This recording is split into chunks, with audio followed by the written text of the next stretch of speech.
दक्ष की बेटी थी सती। दक्ष को शिवजी पसंद नहीं होते, तो एक बहुत बड़ा यज्ञ करता है और सती और शिव को वहां पे नहीं बुलाते और सती फिर वहां जाने की जिद करती है। शिवजी फिर भी उन्हें समझाने की कोशिश करते हैं और सती फिर गुस्सा हो जाती है। तब सती ये 10 रूप जो है वो अपने प्रकट करती है। इतना गुस्सा? ये वशिष्ठ ऋषि जो थे उन्होंने भी तारा माँ की तपस्या की, तिब्बत में जाके उन्होंने सीखी। वो सुंदरी है, she is the epitome of beauty. वो जब बैठी है जिस सिंहासन पे, उनका जो बिछौना होता है वो शिवजी है। छिन्न मस्तिका का जो फॉर्म है वो सबसे ज्यादा स्केरी फॉर्म में ये एक देवी है जिन्होंने अपना ही सर काटा है। उनका अपना ही कटा हुआ सर उनके हाथ में है, गर्दन में से फुहारे निकल रहे हैं और वो कामदेव और रति हैं जिसके ऊपर वो खड़ी हुई है। एक जो इंटरेस्टिंग चीज़ मैं आपको बताऊंगा वो 10 महाविद्याओं के बारे में, जैसा आपने बोला कि नवदुर्गा से कैसे अलग है ये। हाँ। वो है कि नवदुर्गा जो है वो हमेशा एक आप प्रोग्रेशन देखते हो, उनमें एवोल्यूशन देखते हो, और नवदुर्गा जो है वो पार्वती के अलग अलग रूप हैं। लेकिन 10 महाविद्या जो हैं वो they are either independent women, independent goddesses जिनके साथ कोई स्पाउस है ही नहीं, या वो अपने स्पाउस के ऊपर होती हैं। सो काली अगर आप देखेंगे तो काली की जो डिपिक्शन है उसमें वो शिव जी के ऊपर उनका पाँव होता है। हाँ। तो ये जो 10 महाविद्याज हैं ये they are overpowering the males also, the male gods also. कि जब मधु और कैटब नाम के 2 राक्षस आते हैं, ब्रह्मा जी के फर्स्ट जो क्रिएशन शुरू हो रही है उस टाइम ही मधु और कैटब से शुरू होता है, और मधु और कैटब को मारने के लिए विष्णु जी को जगाना है। तो ब्रह्मा विष्णु जी को प्रे करते हैं कि मुझे बचाओ। पर जो देवी से रिलेटेड शाक्त फिलॉसफी है उसमें कहानी मिलती है कि ब्रह्मा जी एक्चुअली देवी को प्रे करते हैं विष्णु जी को उठाने के लिए। तो वो देवी जो वो योग निद्रा इन्फ्लुएंस कर रही हैं विष्णु जी में, वो जब निकलती हैं उनके विष्णु जी की बॉडी में से, वो काली माँ है। जैसे ही वो उनकी बॉडी में से निकलती हैं विष्णु जी जाग जाते हैं। तो वहाँ हमें फर्स्ट टाइम पता चलता है कि काली ये रात्रि रूप की या डार्क रूप की या निद्रा रूप की एक देवी है जो माँ काली हैं। उनका नाम काल रात्रि भी है, नवदुर्गा में कालरात्रि काल भी रात्रि है, बोलते हैं। बिल्कुल बिल्कुल। दूसरी उत्पत्ति की स्टोरी है, एक जब शुंभ और निशुंभ राक्षसों को मारने के लिए वो पार्वती जी की कोशिकाओं में से प्रकट होती हैं, इसलिए उनका नाम कौशिकी भी है। और एक और स्टोरी मिलती है जिसमें जब सती हैं, जो शिव जी की वाइफ थी, पार्टनर थी, पार्वती का पहला जन्म जो पहला था जन्म। सती, पर दक्ष की बेटी थी सती और दक्ष को शिव जी पसंद नहीं होते, तो वो एक बहुत बड़ा यज्ञ करता है लेकिन वो सबको बुलाता है और सती और शिव को वहां पे नहीं बुलाता। अब सती को नजर आ रहा है कि सब लोग जा रहे हैं तो वो पूछती हैं कि क्या चल रहा है, और उन्हें पता चलता है कि उनके ही पिता के घर में यज्ञ हो रहा है और उन्हें इनवाइट नहीं किया तो गया है। बुरा तो लगेगा। तो उन्हें बुरा लगता है और सती फिर वहां जाने की जिद करती हैं। तो शिव जी उन्हें समझाते हैं कि जहाँ हमें आमंत्रण नहीं दिया गया, निमंत्रण नहीं मिला, वहां नहीं जाना चाहिए। राइट। और सती लेकिन जिद पे अड़ी होती है कि नहीं मुझे तो जाना है। और पिता के घर में कैसा निमंत्रण, मुझे वहां जाने के लिए कोई इनविटेशन नहीं चाहिए। यस। शिव जी फिर भी उन्हें समझाने की कोशिश करते हैं और सती फिर गुस्सा हो जाती हैं।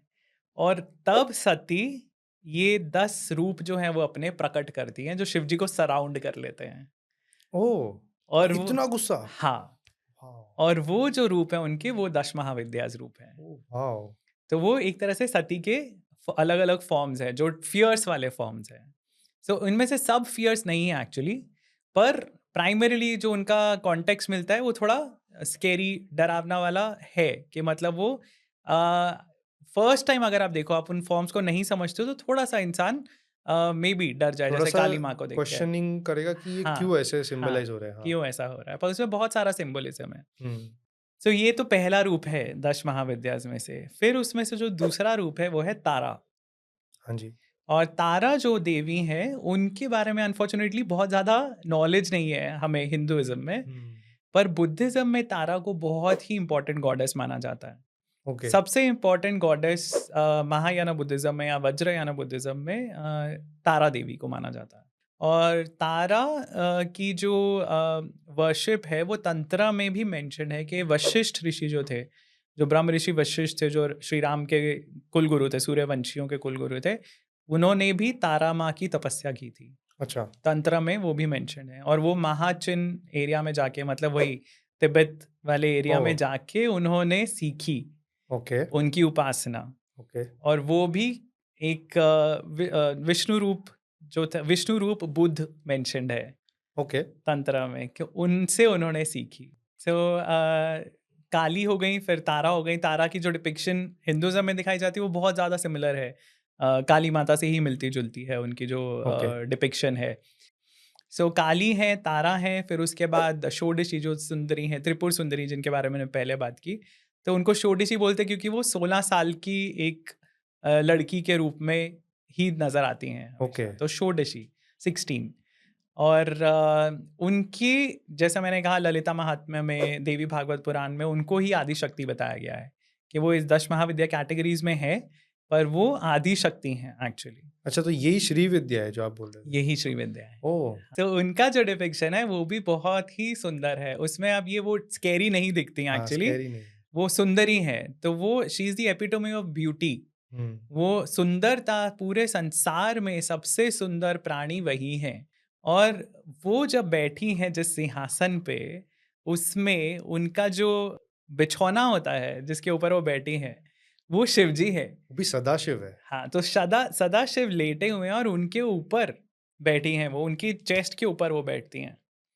और जो वो उसके पाँव हैं नीचे, वो उसमें है ब्रह्मा, विष्णु और शिव जी के 2 और फॉर्म्स। तो शिव जी को जैसे सदाशिव रूप है उनका, रुद्र रूप है और शिव रूप है। तो वो शिव जी ही जो रूप है उनका, वही ईश्वर है। ओके, तो वो 3 जो हैं, और ब्रह्मा और विष्णु, तो ये पंच ब्रह्म हैं, जो उनके सिंहासन के पाँव हैं। वॉव! मतलब इतना पावरफुल डिपिक्शन। यस। पर मुझे एक चीज़ बताइए कि ये सदाशिव जी के ऊपर बैठने का और उनके छाती पे बैठने का क्या सिंबलिज़्म क्या है? इसमें 2-3 तरह से आप सोच सकते हो। वन, ऑफ कोर्स, फर्स्ट जो सबसे पहले दिमाग में आता है कि Devi is all powerful, hmm, right? कि वो जितने जो हम समझते हैं, जो त्रिदेव हैं, जो परब्रह्म के सबसे इम्पोर्टेंट रूप हैं अलग-अलग, उनके भी ऊपर हैं। दूसरा तरीका जो समझने का ये है कि जो ललिता त्रिपुर सुंदरी हैं, उनको हम कामेश्वरी भी कहते हैं। तो वो गॉडेस ऑफ लव, काम। काम, राइट? और वो जो रूप है शिव जी का, जो उनके पार्टनर हैं, वो कामेश्वर उनको बोलते हैं। सो कामेश्वरी मतलब goddess of love is above all the forms of God. और एक तरह से आप ये कह सकते हो कि भगवान का जो अस्तित्व है वो है प्रेम।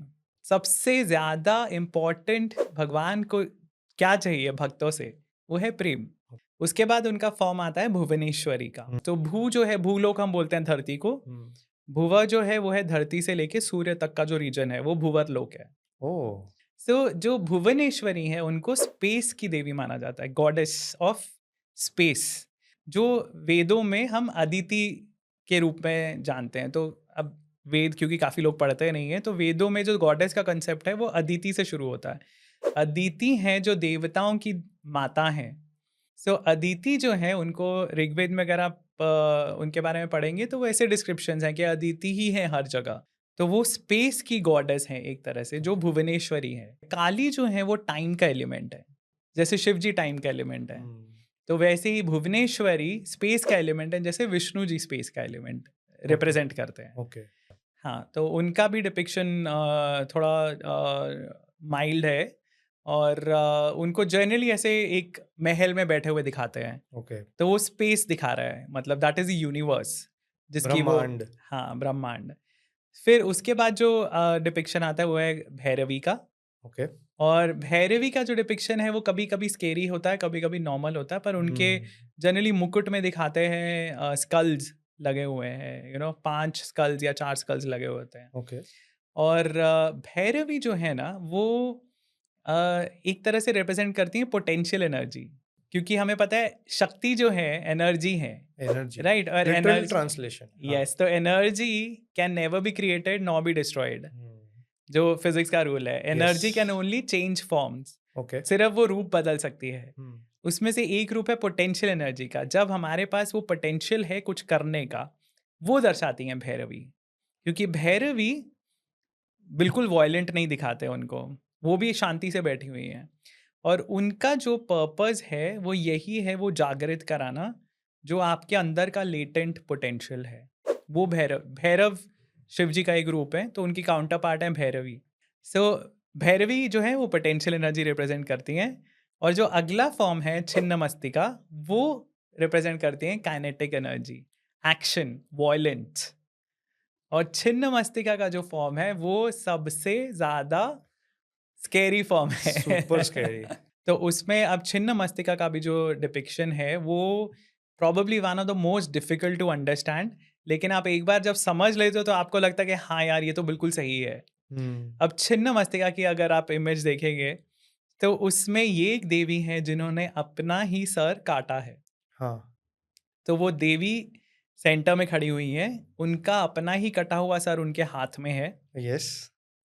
अब उस गर्दन में से 3 फुहारे निकल रहे हैं खून के, हुँ, रक्त 3 के, streams of blood. 3 streams of blood. हुँ, और एक जो है वो उनके अपने मुख में जा रहा है जो सेंट्रल है, और 2 जो है लेफ्ट और राइट वो उनकी 2 एसोसिएट्स हैं, डाकिनी और वर्णिनी, उनके मुँह में जा रहा है। ओके। पर डाकिनी और वर्णिनी जो है, ये दोनों क्या रिप्रेज़ेंट करती हैं और ये तीनों एक्चुअली क्या रिप्रेज़ेंट कर रही हैं?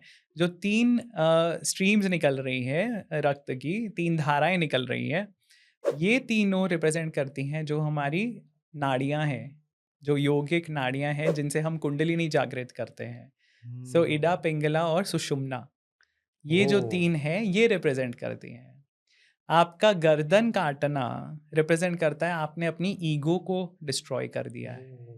जो आपका अहम है, अहंकार है, जो आपके फेस से आपको मैनिफेस्टेड है बेसिकली, तो वही आपने ख़त्म कर दिया है। मैं। मैं।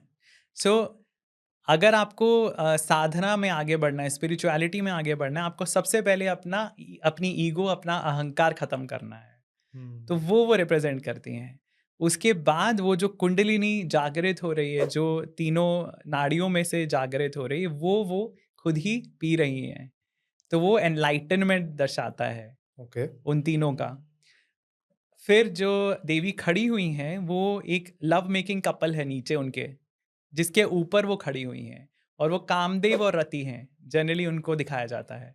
अब ओके। कामदेव हैं जो he is like Cupid. Like but not exactly हाँ। हाँ, तो वो लव के गॉड है सॉर्ट ऑफ, या डिज़ायर के गॉड है हुँ, रादर। तो जो प्रोक्रिएशन है, वो उसी के थ्रू जनरेशंस आगे बढ़ती हैं, हाँ जी, राइट? हाँ जी। तो वो कामदेव और अपनी पत्नी के साथ, रति के साथ, वो प्रोक्रिएशन के एक्ट में है, और उनके ऊपर ओह वाओ!